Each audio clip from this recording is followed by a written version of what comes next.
Uma chuteira preta, trava de borracha, cadarço puído, barro seco rachado na sola. Quem calça isso tem 17 anos e treina num campo de chão batido. Um ano depois, a mesma chuteira pisa numa grama que parece carpete. Outro continente. E ele não é exceção. O Brasil despacha mais de 1.000 jogadores por ano para o resto do mundo. Nenhum país exporta mais. Também não tem país que importe mais. Em número de cabeças, entra até mais gente do que sai. Mas segura essa palavra, cabeças. Porque essa história não é sobre quantos jogadores saem. É sobre quanto vale cada um que sai. Aí essa geração veste a amarela, joga um futebol que não parece com o que a gente lembra. E a conversa vai toda pro mesmo lugar. Será que esses moleques ainda amam a camisa? Amor à camisa não tem unidade de medida. Agora, onde o jogador foi formado, isso tem. Tem data, tem endereço e tem preço. Volta pro campo de terra. Esse menino entrou no clube aos 9 anos. De lá pra cá, alguém pagou a chuteira dele, a janta, o ônibus, o fisioterapeuta quando o joelho torceu, o professor, porque ele ainda estava na escola. 8 anos de custo, todo mês, sem faturar 1 centavo com ele. E aí, no ano em que esse menino finalmente vale alguma coisa, o clube vende. Por quê? A resposta fácil tem 3 versões, e as 3 erram: ganância, incompetência, ou o gringo com o talão de cheques levando o que é nosso. Nenhuma das 3. O clube vende porque segurar aquele menino custa mais caro do que ele tem. E isso não é força de expressão. É uma conta. Primeiro, por que formar custa tanto? Porque quase tudo dá errado. Uma base de clube junta um monte de menino, e quase nenhum vira profissional. Não é estatística de relatório. É ordem de grandeza que qualquer um que jogou bola reconhece. Entra gente demais, chega pouquíssima. Isso não é um defeito do sistema. É a natureza dele. Ninguém sabe aos 11 anos qual moleque vai dar certo. Então, o clube banca todos e descobre depois. E os que não dão certo não viram uma linha de prejuízo na planilha. Viram meninos de 18 anos que passaram a adolescência inteira treinando para uma coisa só e que agora precisam de outra. O custo de formar um craque não é o custo dele. É o custo de todos os que não foram. Guarda esse formato. Muita gente entra. Quase ninguém sai do outro lado. E quem sai paga a conta de todo mundo. E o clube brasileiro faz isso melhor do que quase todo mundo no planeta. Essa parte ninguém contesta. A fábrica funciona. Segundo, por que o clube não segura o menino mais 5 anos e vende ele valendo 10 vezes mais? Faz de conta que ele tenta. O que acontece? Primeiro, ele tem que pagar o menino, e não o que se paga a um moleque da base. O que se paga a um jogador que a Europa já quer. Esse preço não é definido no Brasil. É definido em Londres. Segundo, ele tem que bancar o risco sozinho. O menino de 17 que todo mundo quer pode estourar o joelho em agosto. Pode não vingar. Pode virar um jogador comum.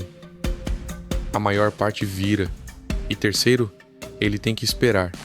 5 anos. 6. Sem receber nada nesse meio tempo. Pagando o salário todo mês. Agora olha o caixa. A conta não fecha.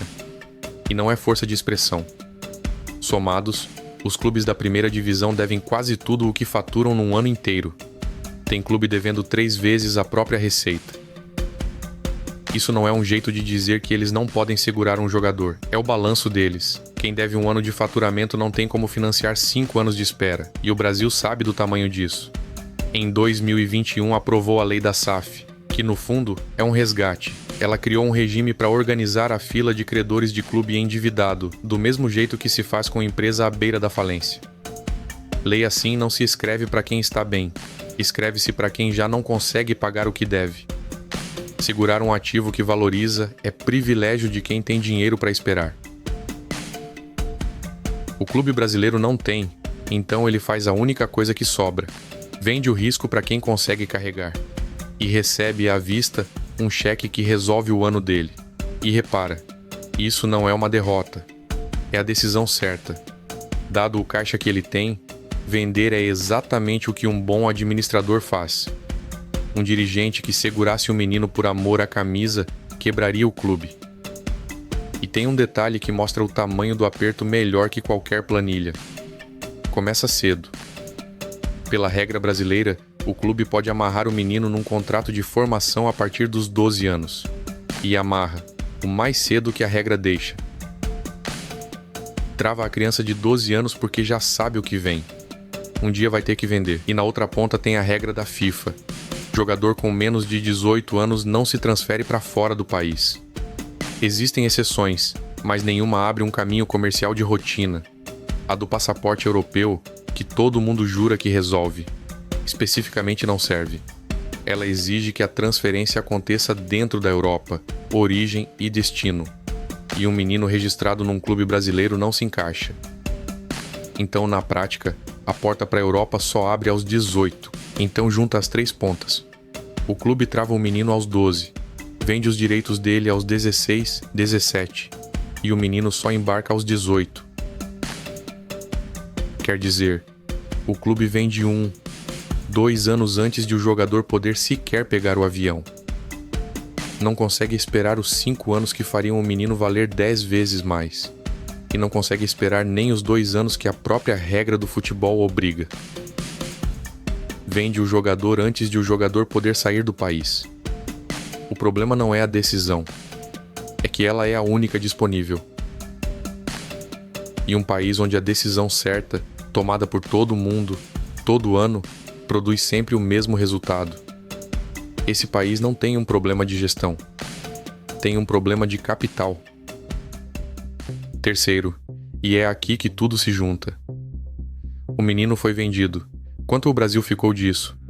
E aqui muita gente erra a conta, pros dois lados. Então vamos por camadas, porque a verdade é mais interessante que a revolta. Camada 1. A venda. Quem vende é o clube brasileiro, e ele leva a transferência quase inteira. Tem 5% que o comprador retém para dividir entre quem formou o jogador. Só que quem formou foi justamente o clube brasileiro, então quase tudo volta para ele. Esse cheque é real, às vezes o maior que aquele clube vê na década. Não é migalha. E quem disser que o Brasil entrega o menino de graça está te enganando. Aí o menino vai para a Europa, cresce, estoura. E uns anos depois é revendido, de um clube europeu para outro, por umas 3 vezes o que o Brasil recebeu. Saiu por 30, revendido por 100. Quanto disso volta? Camada 2, a cláusula. Às vezes, quando vende, o clube guarda no contrato um pedaço da próxima venda. Pode chegar a 1/5 do que o menino for revendido lá na frente. E olha o que isso confessa. O clube não é ingênuo. Ele sabe que aquele menino vai valorizar. Sabe. E mesmo sabendo, troca. Abre mão de segurar o jogador em troca de uma fatia do que ele vai virar. Você não vende um pedaço do futuro de um ativo se pode segurar o ativo. Vende porque não pode. A cláusula de revenda não é a esperteza do clube, é a confissão do problema. Camada 3. O piso. E mesmo que o clube não tenha negociado nada, ainda sobra a regra da FIFA, 2% de qualquer revenda, para sempre. E sobre esse piso, uma honestidade que estraga a revolta. Esses 2% são generosos. Você vende uma casa, ela dobra na mão do comprador, você recebe nada. Um carro, uma empresa, uma patente. O que valorizar depois valorizou para quem comprou. O futebol é quase a única indústria onde você vende o ativo e ainda leva um pedaço de toda a revenda futura. A FIFA escreveu uma regra só para isso existir. Junta as 3. A venda, a cláusula, o piso. Repara que nenhuma delas é segurar o menino. Todas as 3 são formas de receber por deixar ele ir. E tem o caso que fecha o argumento. Acontece de um clube gigante comprar o menino e simplesmente não revender. Segura. Aí o menino que saiu por 30 passa a valer o triplo, o quádruplo e continua subindo. E o clube que formou ele não vê 1 centavo dessa valorização. Porque cláusula e solidariedade só disparam quando tem transação. Sem revenda não tem regra que devolva nada.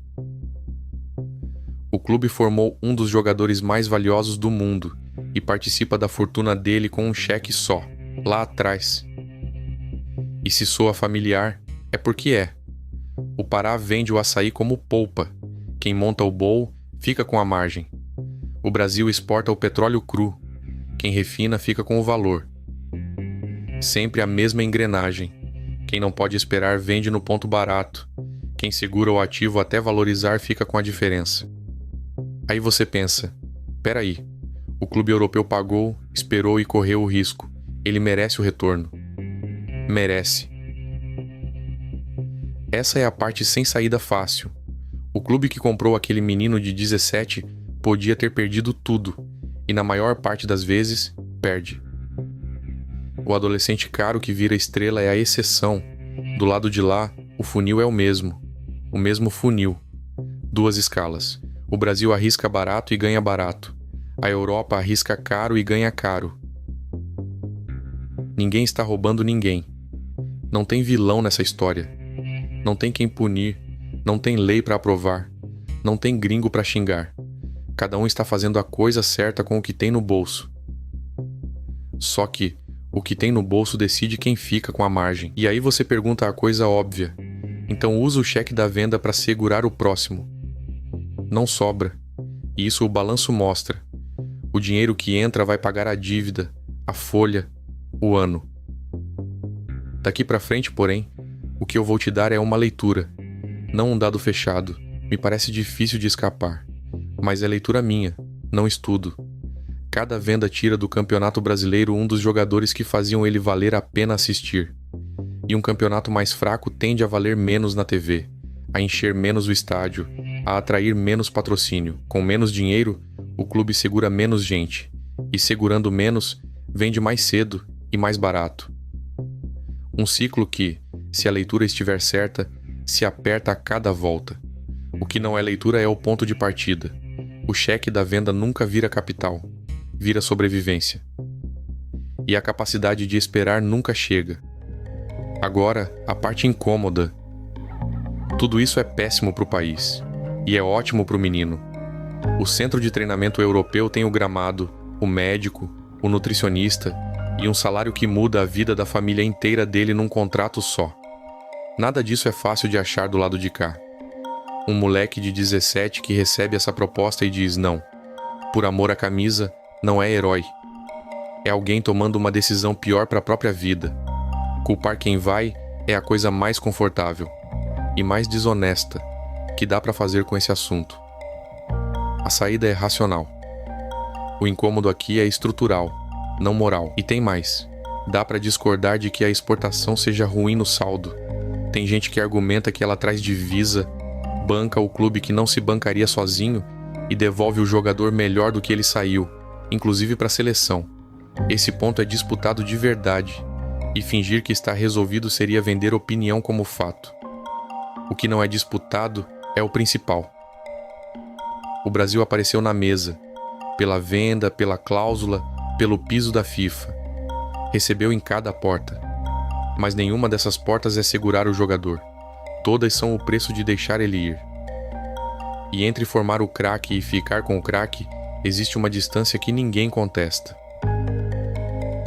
Ela se chama capital. Então volta para a pergunta do começo. Um jogador que saiu daqui aos 17 e passou dos 17 aos 25 na Europa, aprendeu a jogar de menino aqui, mas foi terminado lá. O ritmo, a marcação, a ideia de jogo que ele usa hoje, ele apurou no clube que o profissionalizou. Ele fala no campo a língua do lugar que o acabou. Isso não é um defeito de caráter, é um endereço. Olha a última convocação. De 26 jogadores, 6 atuam no Brasil. 6. E repara na precisão que o vídeo inteiro construiu. Todos eles aprenderam a jogar aqui. A base é brasileira. O que é europeu é o acabamento. A seleção não parece europeia porque uma geração deixou de amar o Brasil. Parece europeia porque foi terminada na Europa. A identidade não é a causa de nada aqui. Ela é o recibo. O Brasil não perdeu o talento. Ele continua nascendo no chão batido, atrás do alambrado torto com a chuteira gasta. E não perdeu a base. Ela ainda forma alguns dos melhores meninos do mundo. O que o Brasil perdeu foi a fábrica. O pedaço da linha onde o menino pronto vira craque caro, onde o valor é adicionado, e não perdeu por falta de jeito, nem por falta de amor. Perdeu porque nunca teve dinheiro para esperar. Da próxima vez que alguém disser que os moleques não amam mais a camisa, você já tem a pergunta melhor. Não é porque eles foram, é porque a gente nunca pôde segurar.